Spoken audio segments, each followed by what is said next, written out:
अस्सलाम वालेकुम स्टूडेंट्स। तो आज हम करेंगे एक्सरसाइज 1.3 स्टार्ट। तो वीडियो को लास्ट तक देखने के लिए आप लोग चैनल को सब्सक्राइब करें। चलें तो क्वेश्चन नंबर 1 देखते हैं। क्वेश्चन नंबर 1 में क्या है।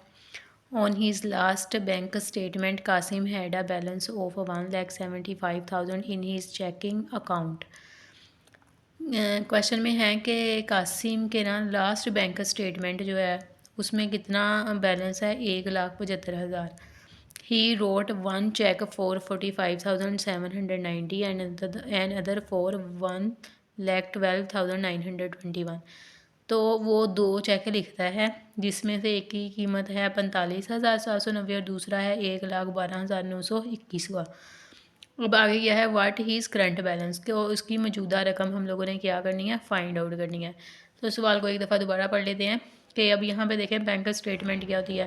जैसे हम कोई किसी भी बैंक में बैंक अकाउंट खुलवाते हैं तो उसमें हम पैसे भी जमा करवाते हैं, फिर उनको निकलवाते भी हैं। तो इसी तरह जो हमारा सारा ये सीक्वेंस होती है उसका एक रिकॉर्ड होता है। तो ये हमारे पास क्या है, बैंक स्टेटमेंट है। कि इसमें था कि कासिम का जो बैंक स्टेटमेंट है ना उसमें आ रहा है कि उसका जो बैलेंस है वो है टोटल 1,75,000 का। फिर वो क्या करता है, वो दो चेक लिखता है जिसमें से एक चेक तो होता है 45,790 का और दूसरा चेक होता है 1,12,921 का।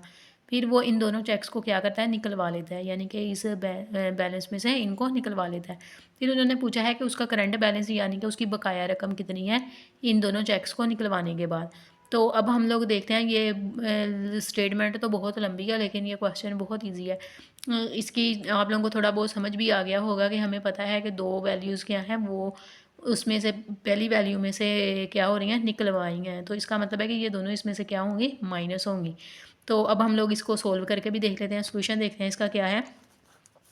टोटल बैलेंस यानी कि ये जो उसका था बैंक स्टेटमेंट में जो उसका बताया था उन्होंने कि उसका बैलेंस कितना है, ये है टोटल बैलेंस 1,75,000। तो फिर उसमें से उसके पास दो चेक जो उसने लिखे थे, पहला चेक कितने का था, 45,000 का और दूसरा चेक था 1,12,000। तो अब आगे क्या करना था, हम लोगों ने ये दोनों चेक्स जो उसने निकलवाए थे इसकी कीमत को ये टोटल वाले बैलेंस में से क्या करना था, माइनस करना था। तो अब हम क्या करेंगे, यहाँ तो इनको अलग अलग माइनस करेंगे, यहाँ पहले हम इन दोनों चेक्स की वैल्यू को क्या कर लें, ऐड कर लें। दोनों चेक्स का टोटल निकाल लिया यानी कि इन दोनों को जमा कर लिया, वो हमारे पास आया है 5,70,821 के बराबर। तो अब ये दोनों चेक्स की कीमत है कि यानी कि दोनों चेक इसके बराबर आ रहे हैं। अब हमने करंट बैलेंस निकालना है। तो करंट बैलेंस निकालने के लिए हम क्या करेंगे, हमारे पास जो उसकी लास्ट बैंक स्टेटमेंट थी ना उसमें से हम लोग ये जो दोनों चेक उसने जो निकलवाए हैं उनकी कीमत को क्या कर देंगे, माइनस कर देंगे। तो उसमें से हमने उसको माइनस किया तो ये उसका करंट बैलेंस क्या आया है, 16,289 कि हमने इसमें से इसको माइनस किया तो आंसर इसका ये बना है, करंट बैलेंस। फिर हम क्वेश्चन नंबर 2 को पढ़ते हैं। क्वेश्चन नंबर 2 में क्या है, last week Wajid drove 283.4 kilometre on 16.2 litre of petrol. कहते हैं कि वाजिद ने जो है ना कितनी डिस्टेंस कवर किया है, 283.4 किलोमीटर डिस्टेंस कवर किया है। कितने लीटर पेट्रोल से, 16.2 लीटर पेट्रोल से। He says that he averaged about 1.75 kilometre per litre. यहाँ पे ये स्लैश डाली हुई है किलोमीटर और लीटर के दरमियान, इसका मतलब है किलोमीटर पर लीटर है। तो इसका क्या मतलब होता है कि किलोमीटर पर लीटर का मतलब है कि 1 लीटर में उसने 1.75 किलोमीटर का डिस्टेंस क्या किया, कवर किया है।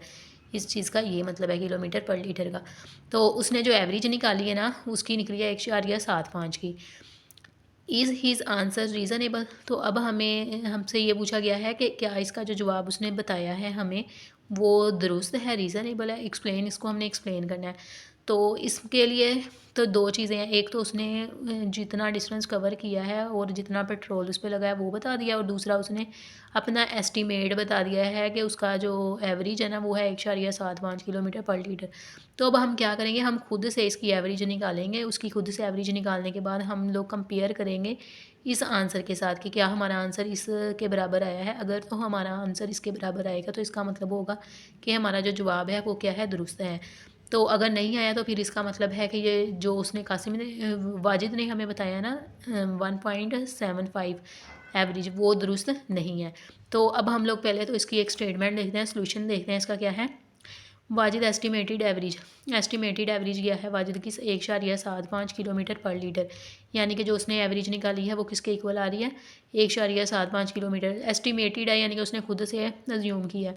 अब दूसरी चीज़ जो अब हमने खुद निकालनी है, हमने खुद इसकी एवरेज निकालनी है, तो उसके लिए पहले हम अपना जो डाटा है उसको राइट करते हैं। डाटा क्या था हमारे पास, डिस्टेंस किसके इक्वल था 283.4 किलोमीटर के। इसी तरह पेट्रोल हमारे पास कितना था, पेट्रोल था 16.2 लीटर के बराबर। अब हम लोग इसकी एक्चुअल एवरेज निकालते हैं। एक्चुअल एवरेज कैसे निकालेंगे, हम लोग डिस्टेंस को डिवाइड कर देंगे पेट्रोल पे। तो डिस्टेंस को जब पेट्रोल पे डिवाइड किया तो हमारा जवाब आया 17.49 किलोमीटर पर लीटर। तो अब यहाँ पे ये जो 9 है ना, इसको हम लोगों ने क्या कर लेना है, इधर एक कैरी कर लेना है 4 वाली साइड पे, क्योंकि ये 5 से बड़ी वैल्यू है, तो वो किसके इक्वल आ गया 5 के इक्वल आ गया। तो अब ज़रा आप लोग खुद फ़र्क देखें, जो हमारे पास एस्टिमेटेड एवरेज था वो था 1.75, और यहाँ पे जो एक्चुअल एवरेज आई है वो कितनी आई है, यानी कि जो हमने निकाली है वो 17.5। अब इन दोनों में कितना फ़र्क है, तो इसका मतलब है कि जो वाजिद ने की एस्टिमेटेड थी ना, वो क्या है, वो दुरुस्त नहीं है। जो हमने ये एक्चुअल एवरेज निकाली है ये दुरुस्त है 17.5। तो अब हमने एक्सप्लेन करना है, इसकी स्टेटमेंट लिख देते हैं एक। तो इसकी स्टेटमेंट में हम क्या लिखेंगे, his answer is not reasonable, कि उसका जवाब जो है वो दुरुस्त नहीं है, because there is a huge difference between his answer and actual answer, कि उसके जवाब में और हमारे जवाब में जो हमने निकाला है उस दोनों में क्या है, बहुत फ़र्क है, इसलिए वो आंसर रीज़नेबल नहीं है। उसका करेक्ट आंसर क्या है 17.5 किलोमीटर पर लीटर। अब हम देखते हैं क्वेश्चन नंबर 3। क्वेश्चन नंबर 3 में क्या है, Salma bought 3.2 yard of fabric, के सलमा ने 3.2 यार्ड क्या है फैब्रिक खरीदा।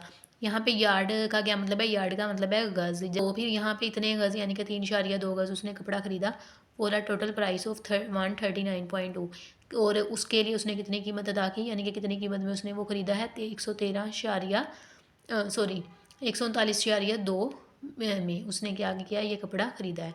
फिर उन्होंने आगे क्या पूछा, how much did the fabric cost per yard. अब उन्होंने पूछा है कि कितने यानी कि कितनी कीमत होगी एक गज़ की, पर यार्ड का मतलब क्या है एक गज़।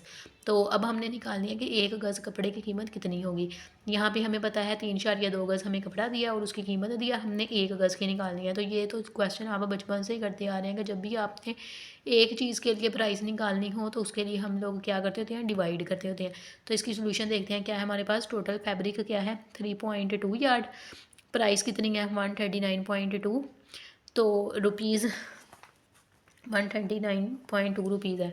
इसी तरह कॉस्ट पर यार्ड, अब एक गज़ की हम लोगों ने कॉस्ट निकालनी है, तो उसके लिए क्या करेंगे हम, जो हमारे पास टोटल प्राइस है उसको डिवाइड कर देंगे जो हमारे पास टोटल फैब्रिक है। तो इस तरह हमें एक गज़ की कीमत निकल आएगी। कॉस्ट पर यार्ड किसके इक्वल आई है 43.5। तो यहाँ पे हमें पता है कि जो पैसे होंगे उसको हम हमेशा रुपीज़ में ही लिखेंगे, तो इसका यूनिट साथ में क्या आएगा RS। चलते हैं क्वेश्चन नंबर 4 की तरफ। क्वेश्चन नंबर 4 को देखें ज़रा। क्वेश्चन नंबर 4 में क्या है, मोमिना वाग 3.5 किलोमीटर पर आवर। अब यहाँ पे भी क्या है कि मोमिना जो है वो वॉक करती है 3.5 किलोमीटर पर आवर, यानी कि 1 घंटे में वो 3.5 किलोमीटर क्या करती है, सैर करती है। यहाँ पे भी पर आर आ गया, तो इसका मतलब यही है कि पर आर का मतलब है कि 1 घंटे में उसने इतने किलोमीटर क्या किया, वॉक किया है। She took a 12 hour walk. अब उन्होंने कहा कि वो 12 घंटे वॉक करती है, यहाँ पर 1 घंटे की वॉक उन्होंने बताई दी, वो कितने घंटे की वॉक करती है 12 घंटे वॉक करती है। How far did she walk, अब उसका हम लोगों ने क्या टाइम निकालना है, डिस्टेंस निकालना है कि वो कितना फासला तय करती है। अगर वो 1 घंटे में 3.5 किलोमीटर तय करती है तो फिर 12 घंटों में वो कितना सफ़र तय करती है। यहाँ पे ये जो 3.5 किलोमीटर पर आवर है ना, ये हमारे पास उसकी स्पीड है। तो अब हम लोग इसको सोल्व करके देख लेंगे इसका डिस्टेंस कैसे निकालेंगे। देखें उसका ज़रा, वॉकिंग स्पीड जो उसकी है वो क्या है 3.5 किलोमीटर पर आवर, और इसी तरह टाइम उसका कितना है 12 आवर। तो यहाँ पे हम लोगों ने उसका डिस्टेंस निकालना है। डिस्टेंस का फार्मूला हमें पता है, स्पीड मल्टीप्लाई बाय टाइम के इक्वल होता है। तो यहाँ पे स्पीड हमारे पास क्या थी 3.5 किलोमीटर पर आवर, और जो उसका टाइम था वो कितना था 12। तो अब हम इन दोनों को क्या कर देंगे, मल्टीप्लाई। ये तो फार्मूला है डिस्टेंस का फार्मूला है v मल्टीप्लाई बाय टी। तो उसमें हम वैल्यूज़ पुट कर देंगे तो हमारा डिस्टेंस क्या होगा, निकल आएगा 42 किलोमीटर। आंसर आ गया। नेक्स्ट क्वेश्चन है क्वेश्चन नंबर 5। तो क्वेश्चन नंबर 5 को पढ़ते हैं। क्या है, the hiking club went on a 7-day trip. तो इसमें उन्होंने क्या बताया है कि एक हाइकिंग क्लब के 7 दिनों के ट्रिप पे गया है। तो हाइकिंग का वर्ड हम लोग इस्तेमाल करते हैं पहाड़ों पर चढ़ने के लिए। तो each day they hiked between 5.5 to 7.5 mile. तो उन्होंने कहा है ईच डे का मतलब है कि हर दिन, हर दिन उन्होंने कितना हाइक किया है, 5.5 टू 7.5 माइल्स, यानी कि इसके दरमियान 5.5 से 7.5 के दरमियान उन्होंने क्या किया, हाइक किया। It is reasonable to assume that clubbing the days the club hiked. अब उन्होंने कहा है कि इसको हम लोगों ने निकालना है कि 7 दिनों में, यानी कि टोटल 7 डेज़ में उन्होंने कितना हाइक किया है। एक दिन की तो उन्होंने हाइकिंग हमें बता दी है। ये MCQs टाइप है क्वेश्चन, यहाँ पे उन्होंने हमें 4 MCQs दिए हुए हैं। अब हमने इन MCQs में से ढूंढना है कि कौन सा जो है ना वो रीज़नेबल है इसके लिए। तो इसको हम लेकिन सोल्व करके ही इसको फिर ही बताएंगे कि हमारा कौन सा ऑप्शन दुरुस्त है। तो यहाँ पे जब उन्होंने एक दिन की हाइकिंग हमें बताई है 5.5 टू 7.5 माइल है, तो 7 डेज़ की कितनी होगी। तो 7 डेज़ के लिए हमें पता है, जब भी हमें एक चीज़ मालूम हो, एक चीज़ की कीमत, तो हमने ज़्यादा की निकालनी हो, तो आप उसके लिए कौन सा मेथड इस्तेमाल करना है, सिंपल है, आप उसके लिए मल्टीप्लिकेशन का मेथड इस्तेमाल करेंगे। तो अब जब हमने 7 डेज़ के लिए निकालनी है, तो हम ये जो हमारे पास है एक दिन की, यानी कि एक दिन में उन्होंने कितना फासला तय किया है, हाइकिंग की है एक दिन में, उसको 7 से क्या कर देंगे, मल्टीप्लाई कर देंगे, तो हमारे पास 7 डेज़ की हाइकिंग आ जाएगी। तो अब हम लोग इसको सोल्यूशन देखते हैं। सोल्यूशन में क्या है, टोटल ट्रिप डेज़ कितने थे हमारे पास, 7 डेज़ थे। ईच डे हाइक कितना था, 5.5 टू 7.5 माइल। अब टोटल डेज हाइक यानी कि उन्होंने टोटल डे कितनी हाइकिंग की, तो टोटल डे के लिए हम क्या करेंगे, 7 को मल्टीप्लाई कर देंगे, 7 को 7.5 से भी 5.5 से भी मल्टीप्लाई कर देंगे, और 7 को ही 7.5 से भी मल्टीप्लाई कर देंगे। तो जब हमने मल्टीप्लाई किया तो ये आया 38.5 टू 52.5 माइल्स। तो अब ये जो हमारे पास 4 ऑप्शन है ना, इनमें से देखें कौन सा ऑप्शन दुरुस्त है। अगर पहला ऑप्शन देखें तो उसमें हमारे पास है लेस दैन 35 माइल्स, यानी कि इसमें वो कह रहा है कि 35 माइल से कम। तो यहाँ पे हमारा जवाब आ रहा है 38 टू 52 है। तो अब यहाँ पे अगला ऑप्शन देख लेते हैं। अगले ऑप्शन में क्या है, बिटवीन 35 एंड 55 माइल्स। इसमें उन्होंने कहा है कि यानी कि 35 और 55 माइल्स के दरमियान। तो उससे अगले भी ऑप्शन हम लोग चेक करते हैं क्या वो ज़्यादा दुरुस्त है। तो इक्वली 55 माइल्स, अब इसमें आ रहा है कि 55 माइल्स के बराबर। फिर उससे नेक्स्ट है मोर दैन 55 माइल्स, यानी कि 55 माइल्स के से ज़्यादा। तो इक्वली भी नहीं है और मोर भी नहीं है और ना ही लेस है। तो इसका मतलब है जो हमारे पास है ऑप्शन बी है ना, ये दुरुस्त है, क्योंकि इसमें तकरीबन वो इसी के बराबर आ रहा है। उसमें भी 35 से लेके 55 के दरमियान है, तो यहाँ पे देखें 38.5 टू 52.5 के दरमियान में है।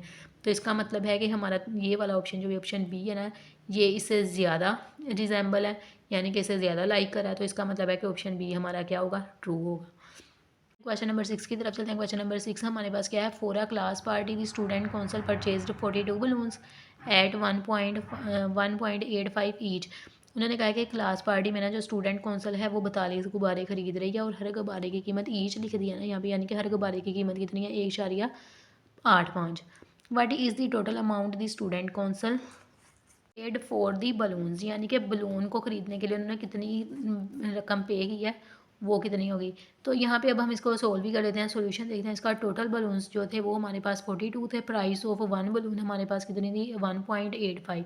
तो टोटल प्राइस कितनी होगी, हम जब एक बलून की कीमत को हम लोग 42 से मल्टीप्लाई कर देंगे, तो हमारे पास 42 बलून्स की क्या आ जाएगी, प्राइस आ जाएगी। वो कितनी, किसके इक्वल आई, 77.7। ये बहुत ईजी क्वेश्चन था, जस्ट मल्टीप्लिकेशन था कि हमें एक बलून की कीमत दी हुई है उन्होंने, हम लोगों ने 42 की निकालनी है, तो एक बलून की कीमत को 42 से क्या कर देंगे, मल्टीप्लाई कर देंगे, तो हमारे पास 42 बलून्स की कीमत निकल आएगी। चलिए अब क्वेश्चन नंबर 7 की तरफ चलते हैं। क्वेश्चन नंबर 7 क्या है हमारे पास, a group of friends made 4 yard long rectangular banner. कहते हैं एक दोस्तों के ग्रुप ने ना 4 गज़ लंबा रिक्टेंगुलर बैनर खरीदा है। तो रिक्टेंगुलर बैनर का आप लोगों को पता होगा कि रिक्टेंगुलर किस तरह का होता है, इस तरह।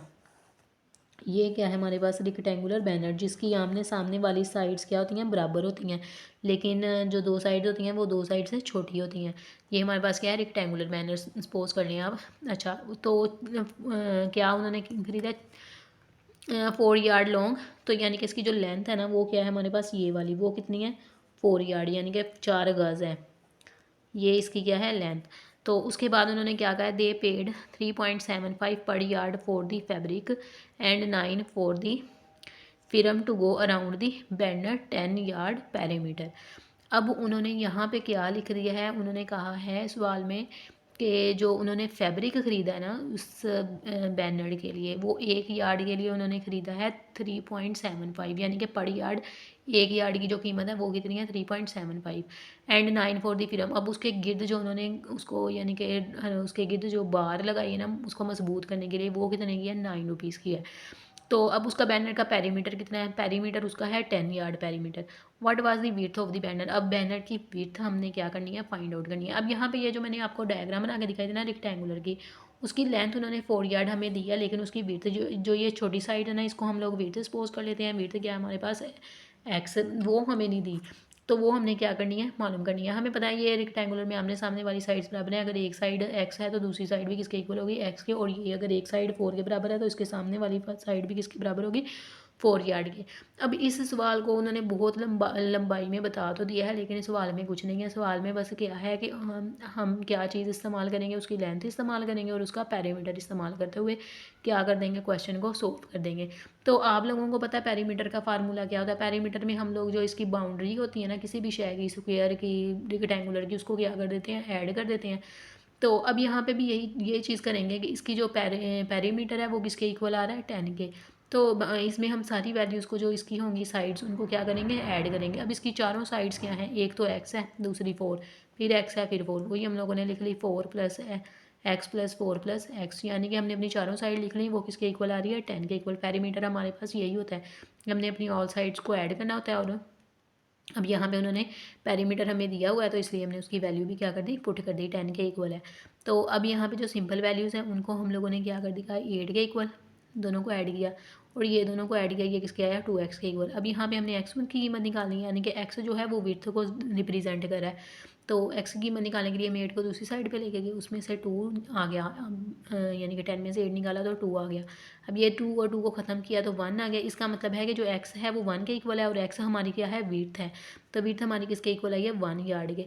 तो क्वेश्चन तो उन्होंने बहुत लंबा दिया था, लेकिन क्वेश्चन में है कुछ नहीं था, जस्ट हमने अपनी लेंथ को इस्तेमाल करना है और पेरीमीटर की वैल्यू को इस्तेमाल करते हुए विड्थ की वैल्यू निकाल लेनी है। अब हम लोग देखते हैं क्वेश्चन नंबर 8। क्वेश्चन नंबर 8 क्या है, shoe factory has asset 420 lakh of. ने क्या बताया है कि एक फैक्ट्री है जिसकी यानी कि कुल एसेट यानी कि कुल मालियत क्या है 20 लाख है, और विच 3/5 इज़ दी कैपिटल, यानी कि उसमें से जो 3/5 है वो इसके असासे हैं, एंड रेस्ट इज़ डेबिट, और जो बकाया है वो कितनी है वो इसका यानी कि कर्ज है इस फैक्ट्री पे।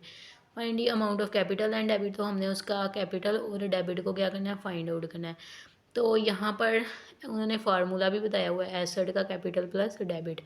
तो यहाँ पर जो उन्होंने कैपिटल दिया है वो उसकी वैल्यू नहीं दी, उसका हिस्सा ही तकरीबन बताया हुआ है 3/5।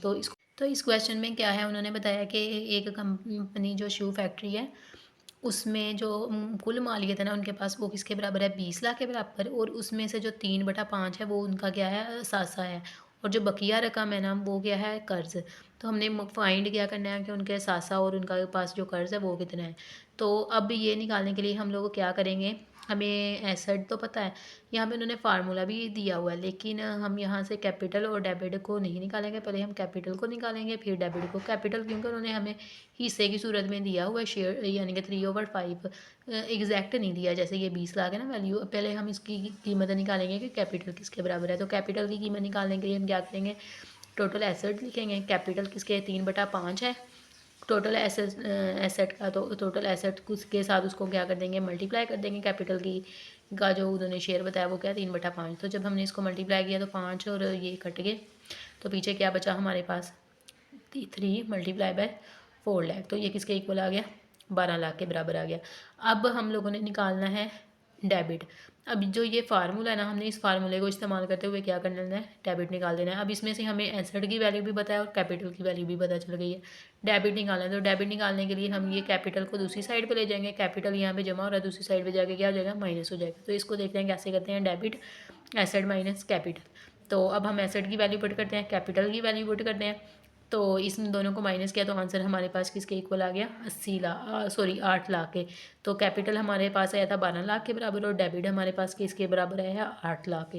नेक्स्ट क्वेश्चन जो क्वेश्चन नंबर 9 है वो बहुत ईजी है, उसमें जस्ट हम लोगों ने वैल्यूज़ पुट करनी है, फार्मूलाज हमें दिए हुए हैं तो उसको पढ़ते हैं। उसमें क्या है, world lowest temperature in past 100 year was recorded to be -89.2 degree Celsius at Vostok Antarctica and on July 21, 1938। अब उन्होंने बताया है कि दुनिया का जो कम तरीन दर्जा हरारत है ना पिछले 100 सालों में, वो स्टोक और अंटार्कटिका में क्या हुआ है, रिकॉर्ड हुआ है। वो कितना है, -89.2 डिग्री सेल्सियस।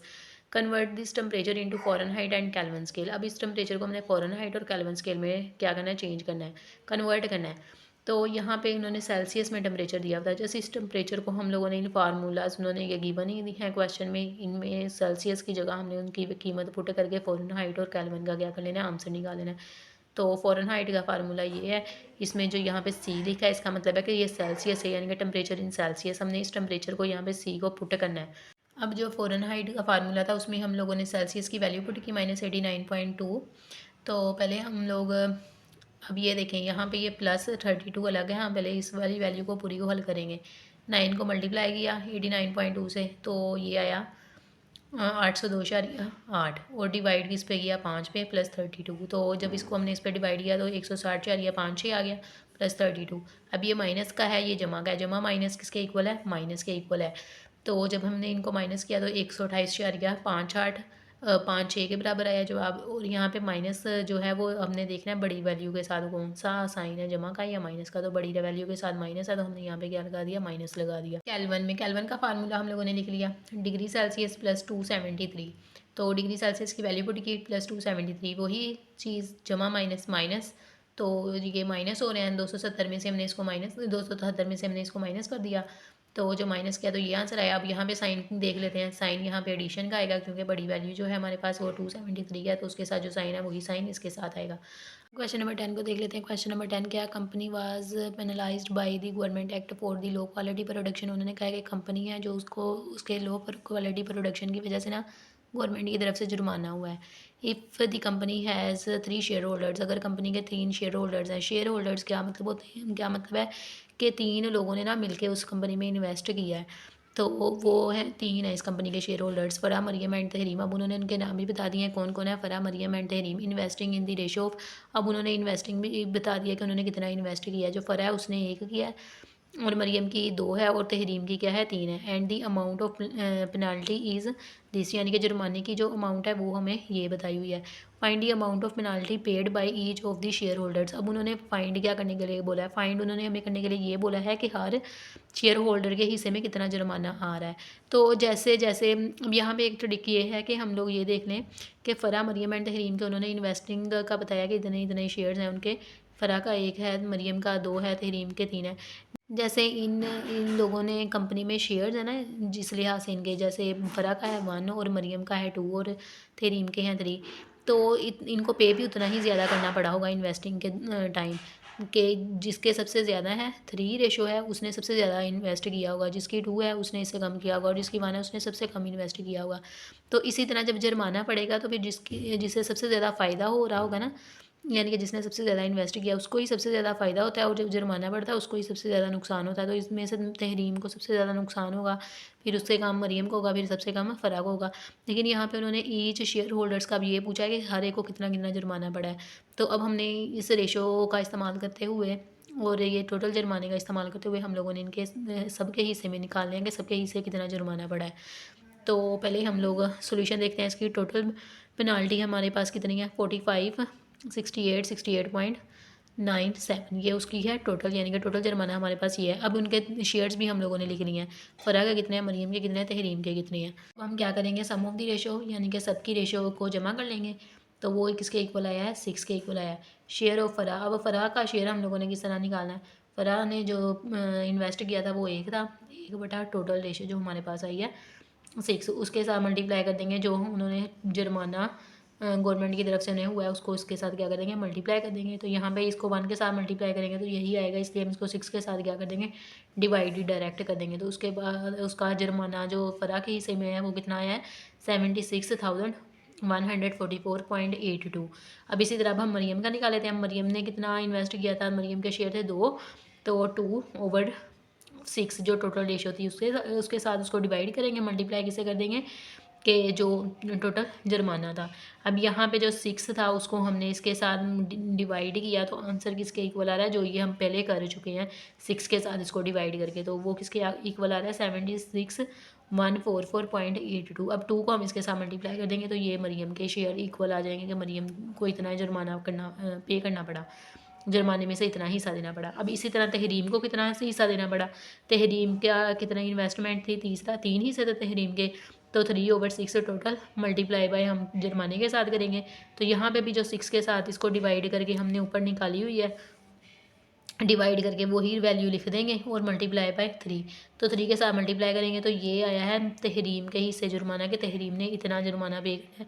अब इन सब आप लोग देखें ज़रा, तहरीम का ही जुर्माना सबसे ज़्यादा है, इसका तो 76,000 में आ रहा है और इसका कितना आ रहा है 1,52,289.65।